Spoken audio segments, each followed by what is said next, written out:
Olá, alunos! Sou a professora Larissa e estou aqui iniciando com vocês mais uma aula sobre a quinta atividade de Geografia do 7º ano, onde vocês estarão acompanhando sobre o capítulo 8, que fala sobre a industrialização e urbanização brasileira.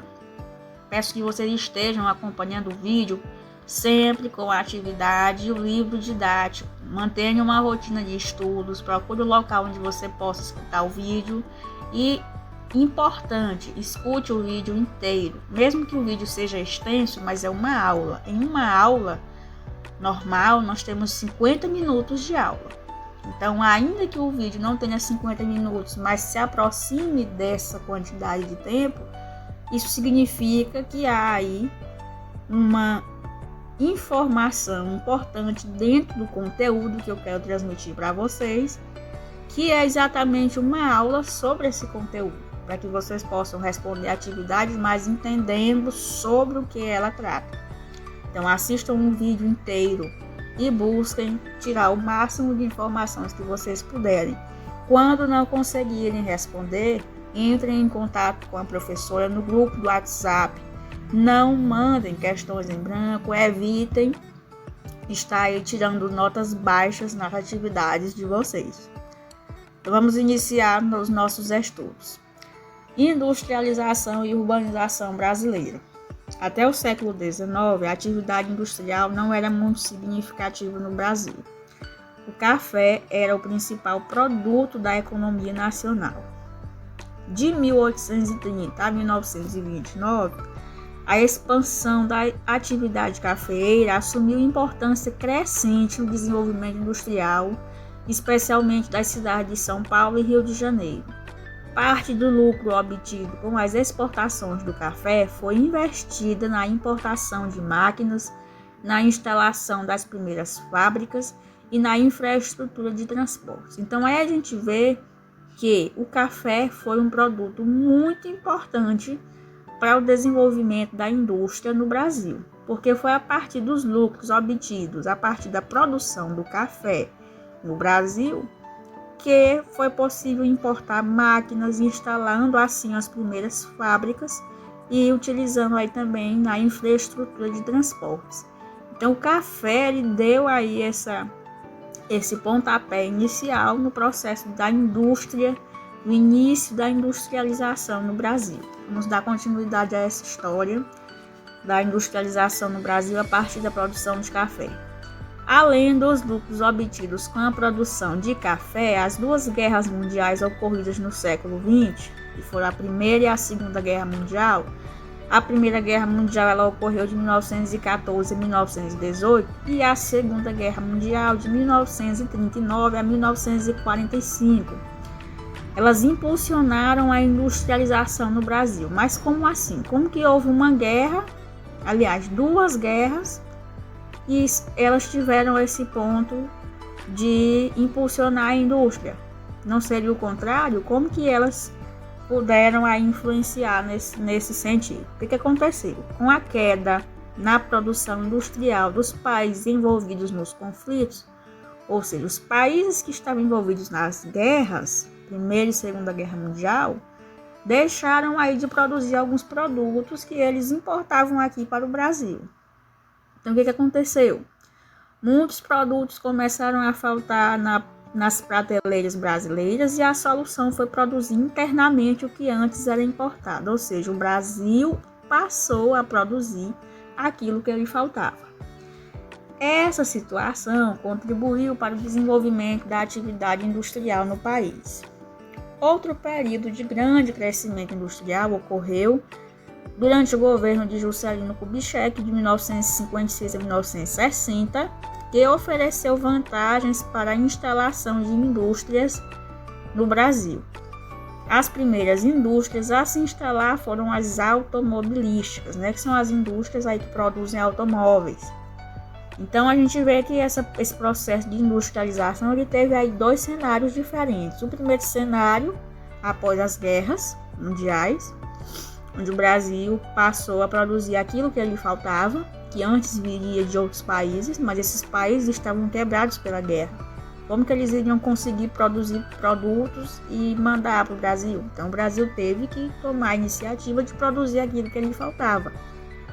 E o outro cenário foi no governo de Juscelino Kubitschek, que ofereceu vantagens aí para a instalação de indústrias no Brasil, se instalando as indústrias automobilísticas, que são as que produzem os veículos. Características da industrialização brasileira. O desenvolvimento da produção industrial no Brasil apresenta 3 características principais. Quais são essas 3 características? E o que significa cada uma delas? A industrialização tardia, a substituição de importações e a dependência de capital e de tecnologia estrangeiros. O que é cada uma? Como que a gente pode entender melhor? O que significa a industrialização tardia? Por que esse nome de tardia? Ela aconteceu tarde, digamos assim, após cerca de 200 anos, após o início da Revolução Industrial na Inglaterra no século XVIII. Então, por isso essa industrialização tardia, como eles chamam, porque já foi 200 anos depois da Revolução Industrial. Porque a Revolução Industrial ela deu um início aí já significativo no setor industrial. Substituição de importações. Produtos que eram importados começaram a ser fabricados internamente, que foi o que a gente viu lá atrás, anteriormente aí falando sobre as guerras, e foram bem recebidos pelo mercado consumidor. Ou seja, faltou produtos que vinham de fora, no caso, viriam de países que estavam aí em conflito, o Brasil passou a produzir aquilo que lhe faltou. Então isso aí foi importante. E a dependência de capital e de tecnologias estrangeiros. No início houve necessidade de importar máquinas e equipamentos para as indústrias nacionais. Posteriormente, foram atraídos investimentos e tecnologia estrangeiros para incrementar as indústrias de bens de consumo já existentes e implantar outros tipos de indústrias, como as siderúrgicas e petroquímicas, consideradas indústrias de base. Embora o Brasil conte atualmente com um significativo parque industrial, a dependência tecnológica ainda marca a indústria do país.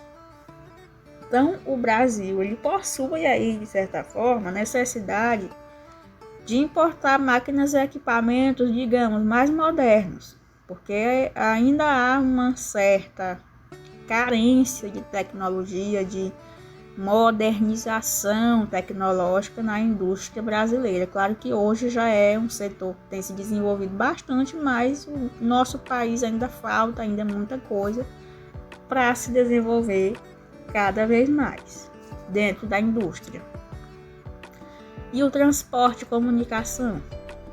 As redes de transporte e de comunicação são fundamentais para o funcionamento do mundo moderno, no qual prevalece a lógica da globalização e internacionalização da economia.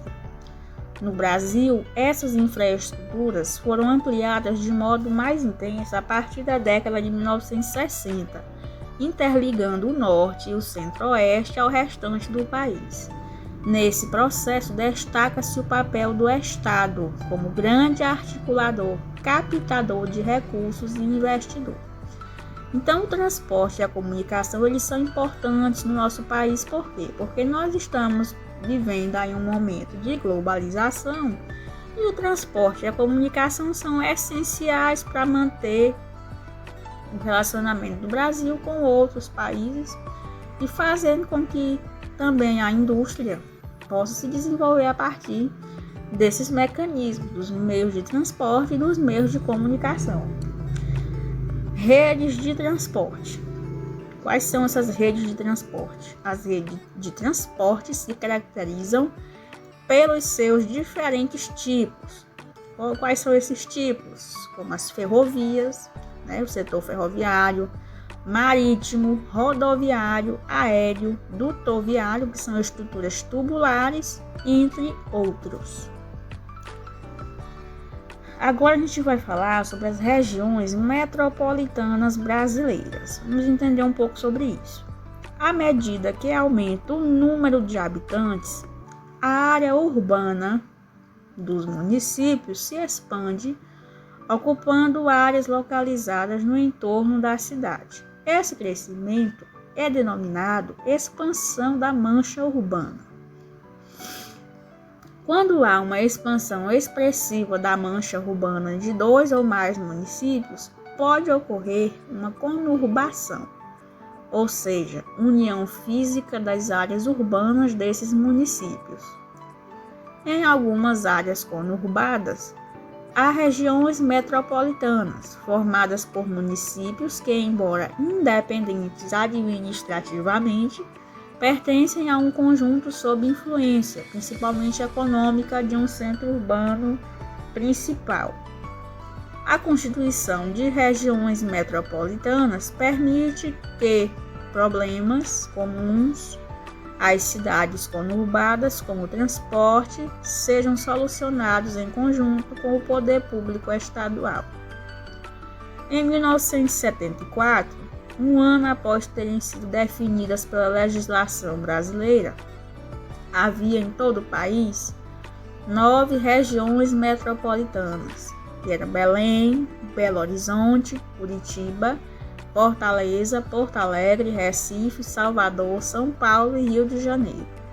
Em 2014, esse número já havia aumentado significativamente e outras organizações foram criadas, conforme podemos observar no mapa a seguir. O mapa ele vai ficar disponível no livro de vocês, porque aqui no vídeo ele é muito pequeno. Então vocês analisem esse mapa no próprio vídeo. Essas regiões metropolitanas são justamente as regiões onde nós podemos aí, digamos, encontrar setores que são importantes, como a questão da saúde, a questão da educação. Se eu for comparar, por exemplo, Teresina, é uma cidade, uma metrópole brasileira, onde estão aí concentrados diversos serviços que nós precisamos, nós aqui de municípios menores. Problemas sociais urbanos. Então, à medida que a população cresce, é lógico que podem aí surgir alguns problemas sociais. Quais são esses problemas sociais urbanos?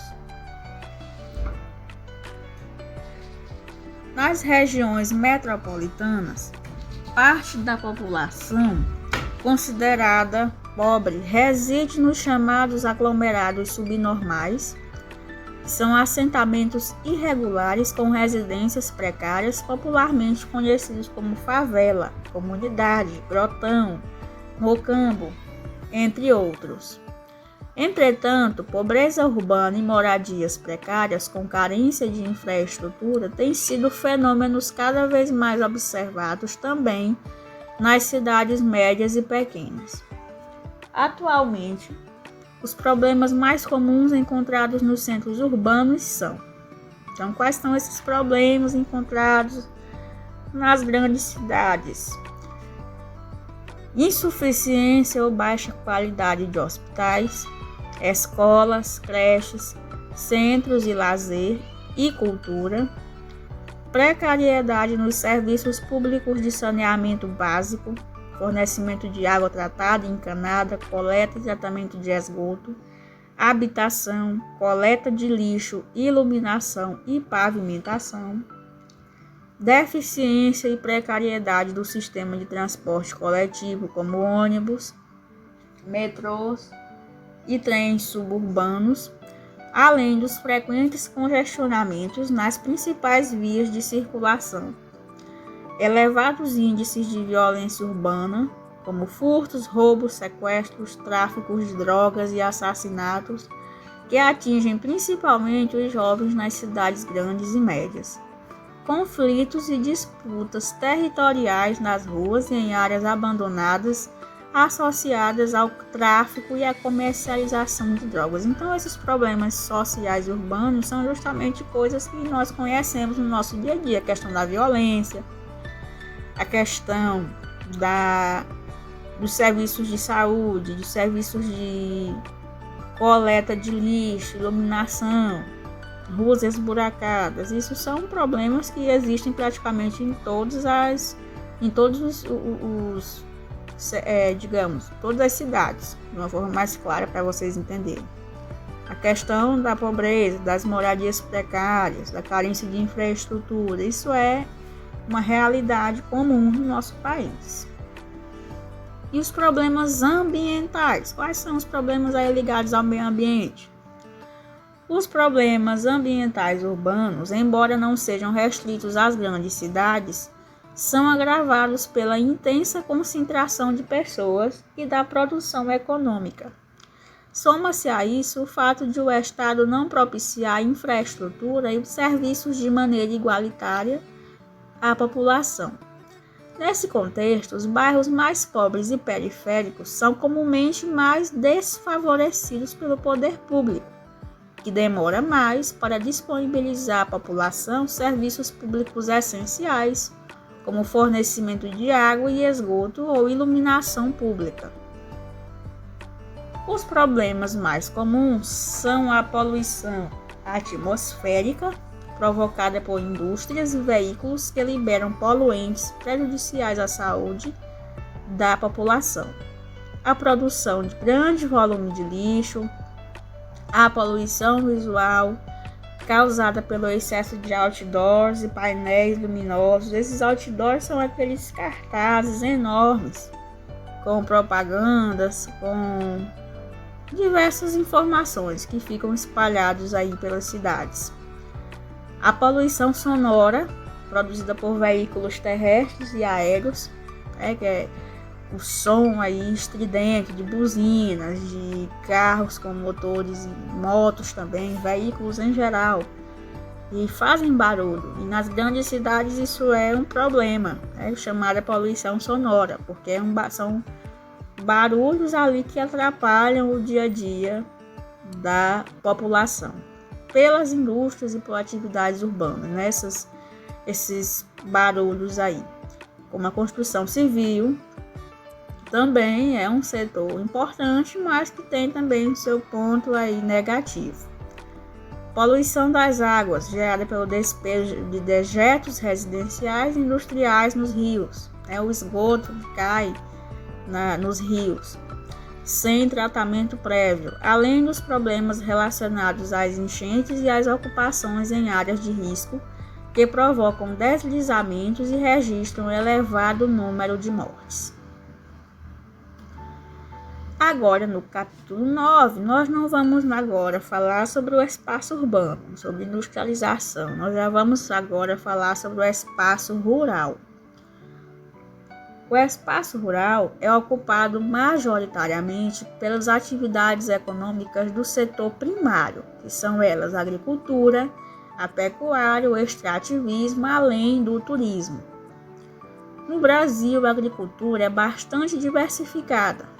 O café, a laranja, o feijão, a soja, o milho são apenas alguns dos muitos produtos agrícolas do país. Destaca-se também a produção pecuária, visto que o Brasil é um dos maiores exportadores de carne do mundo, principalmente bovina, e se tornou um grande produtor mundial de suínos e aves. O espaço rural brasileiro é marcado pela concentração fundiária. A produção dos latifúndios, que são propriedades agrícolas de grande extensão, pertencente a uma única pessoa, família ou empresa, é geralmente voltada para a exportação. Os minifúndios são propriedades de pequeno e médio porte, encontradas principalmente nas regiões Nordeste e Sul. No Nordeste, a produção se destina majoritariamente ao mercado interno. No Sul, essas propriedades se organizam em cooperativas e produzem também para o mercado externo. Na atualidade, o agronegócio tem papel fundamental na concentração de terras e na produção em grande escala, praticada principalmente nos latifúndios. A agricultura familiar. No Brasil, a agricultura familiar é a principal responsável pelo abastecimento do mercado interno e apresenta alta produtividade. Esse modo de produção agrícola domina as estatísticas tanto em geração de empregos quanto em número de estabelecimentos. A agricultura familiar emprega mais de 70% dos trabalhadores do campo e corresponde a mais de 80% do total de estabelecimentos rurais existentes no país. A eficiência produtiva e econômica da agricultura familiar é considerada superior à do agronegócio. Além disso, oferece a vantagem de agredir menos o ambiente, porque o setor do agronegócio é um setor grande, digamos assim. Porém, a utilização de mecanismos aí como agrotóxicos, que são elementos aí que poluem a natureza, né? De certa forma, eles agridem o meio ambiente. Já a agricultura familiar é um pouco menos agressiva ao meio ambiente, porque as pessoas se preocupam mais em cuidar do campo, utilizando aquilo que eles têm disponível, como conhecimento que é repassado aí de geração para geração. O agronegócio. O que é o agronegócio? O agronegócio apresenta elevada produtividade pelo fato de empregar alta tecnologia nas diversas etapas da produção, embora, em geral, seja praticado nos latifúndios, em sistema de monocultura, voltada à exportação, as médias e algumas pequenas propriedades participam do agronegócio, sobretudo nas regiões Sul e Sudeste, por meio de cooperativas agrícolas. O agronegócio engloba atividades de processamento, industrialização, distribuição e comercialização de produtos da agropecuária, articulando os diferentes setores da economia. A agroindústria está inserida nesse sistema integrado de produção. No Brasil, a produção de soja e a pecuária intensiva são símbolos do agronegócio, que gera empregos e movimenta muito dinheiro.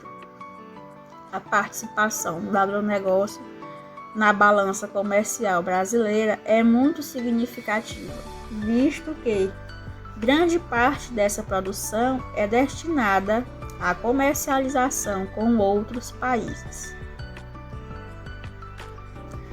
Agropecuária e meio ambiente. As atividades agropecuárias desenvolvidas com técnicas modernas têm resultado em danos ao meio ambiente. Olha só. Por quê? O que a gente viu aí anteriormente, que eu comentei aqui. O uso excessivo de agrotóxicos pode causar a contaminação das águas subterrâneas e dos rios, prejudicar a saúde dos trabalhadores e dos animais e comprometer a qualidade dos alimentos. Porque os agrotóxicos, eles são ali para matar as pragas, digamos assim, que impedem das hortaliças se desenvolverem. E lógico que o produtor quer ter aí sucesso na sua plantação. Porém, esse uso de agrotóxicos ele traz diversas desvantagens, até para a saúde das pessoas que consomem esses alimentos que são produzidos aí com o uso de agrotóxicos. Além disso, esse tipo de agricultura gera outros problemas ambientais. A compactação do solo, que aumenta o risco de erosão, provocada pela utilização de máquinas, e o esgotamento do solo pela falta de rotação de culturas. Práticas sustentáveis, ou seja, essas práticas sustentáveis são práticas que não irão agredir ao meio ambiente, são práticas aí saudáveis ao meio ambiente. Reduzir o desmatamento e o uso de insumos químicos nas plantações, ou seja, os agrotóxicos, utilizar a água de forma responsável e valorizar a agricultura familiar e orgânica são medidas que respeitam os recursos naturais e tornam possível a prática da agricultura sustentável. A agricultura orgânica, que não utiliza agrotóxicos, insumos industrializados e sementes modificadas geneticamente têm crescido no Brasil e no mundo. Porém, os alimentos orgânicos ainda não são acessíveis à maioria da população devido aos preços em geral mais elevados se comparados aos agronegócios. Isso é importante. Os alimentos orgânicos, eles geralmente são mais caros mesmo que os alimentos que são produzidos com uso de agrotóxicos, porque eles são produzidos de uma forma mais natural, eles não têm produtos químicos aí envolvidos aí nas plantações. Então, é mais saudável utilizar alimentos aí produzidos de maneira orgânica, dentro da agricultura orgânica, mas eles são mais caros realmente, justamente por causa dessa característica. E aí vocês têm agora a atividade, onde vocês estarão pesquisando nos capítulos 8 e 9, das páginas 94 até a página 110. A primeira questão diz o seguinte: até o século XIX, a atividade industrial não era muito significativa no Brasil. Cite qual era o principal produto da economia nacional. Era um produto só, né? Foi bastante importante aí para o setor industrial do Brasil. Segunda questão: outro período de grande crescimento industrial ocorreu durante o governo de Juscelino Kubitschek, que ofereceu vantagem para a instalação de indústrias no Brasil. Quais foram as primeiras indústrias a se instalar? Terceira questão: o desenvolvimento da produção industrial no Brasil apresenta 3 características principais. Abaixo, leia as informações e identifique a que cada uma se refere, numerando corretamente. Então, você vai numerar 1, 2 e 3 nos parênteses que estão em branco. Cada um desses parênteses tem uma característica da produção industrial no Brasil. Então, vocês vão ler no livro onde tem essas informações e associar corretamente, numerando de acordo com a característica que combinar com aquela informação. Quarta questão: as redes de transporte e de comunicação são fundamentais para o funcionamento do mundo moderno, no qual prevalece a lógica da globalização e internacionalização da economia. Além disso, as redes de transporte se caracterizam pelos seus diferentes tipos. Sítios. Quais são esses tipos aí de redes de transporte? Questão 5. À medida que aumenta o número de habitantes, a área urbana dos municípios se expande, ocupando áreas localizadas no entorno da cidade. Como é denominado esse crescimento? Você vai ver nas alternativas A, B, C ou D. Sexta questão: marque a alternativa que mostra um dos problemas mais comuns encontrados nos centros urbanos. Você vai de novo marcar A, B, C ou D. Uma das alternativas apenas é a alternativa correta. Sétima questão: no Brasil, a agricultura é bastante diversificada. O café, a laranja, o feijão, a soja, o milho são apenas alguns dos muitos produtos agrícolas do país. Além disso, o que também se destaca? Oitava questão, você vai ler esse pequeno trecho que diz o seguinte: engloba atividades de processamento, industrialização, distribuição e comercialização de produtos da agropecuária, articulando os diferentes setores da economia. A agroindústria está inserida nesse sistema integrado de produção. O trecho acima se refere ao alternativa A, B, C ou D. Uma delas é a alternativa correta. Você vai encontrar esse trecho no livro e lá você vai ter a informação a qual se refere esse trecho. Questão 9. As atividades agropecuárias desenvolvidas com técnicas modernas têm resultado em danos ao meio ambiente. O que o uso excessivo de agrotóxicos pode causar? Quais são aí esses problemas que os agrotóxicos causam? Vocês vão pesquisar lá e colocar na resposta da questão 9. Questão 10. Quais são as medidas que respeitam os recursos naturais e tornam possível a prática da agricultura? Então, vocês façam a atividade com atenção, as questões estão fáceis. Analisem novamente o vídeo caso seja necessário e levem em consideração que tudo isso é importante para o conhecimento e desenvolvimento de vocês, mesmo à distância, para que quando a gente possa voltar às aulas presenciais, vocês tenham aí absorvido algum tipo de conhecimento, ainda que é de forma menos reduzida, digamos assim, de uma forma que não seja como na sala de aula presencial, mas a gente conta com o compromisso de vocês, com a colaboração de vocês, para que a gente possa aí passar por esse momento. Então essa é a nossa aula de hoje. Espero que vocês compreendam. Em caso de dúvidas, estejam aí atentos no grupo, me procurem e estejam sempre respondendo as atividades de vocês com bastante atenção. Então, bons estudos, contamos com sua colaboração.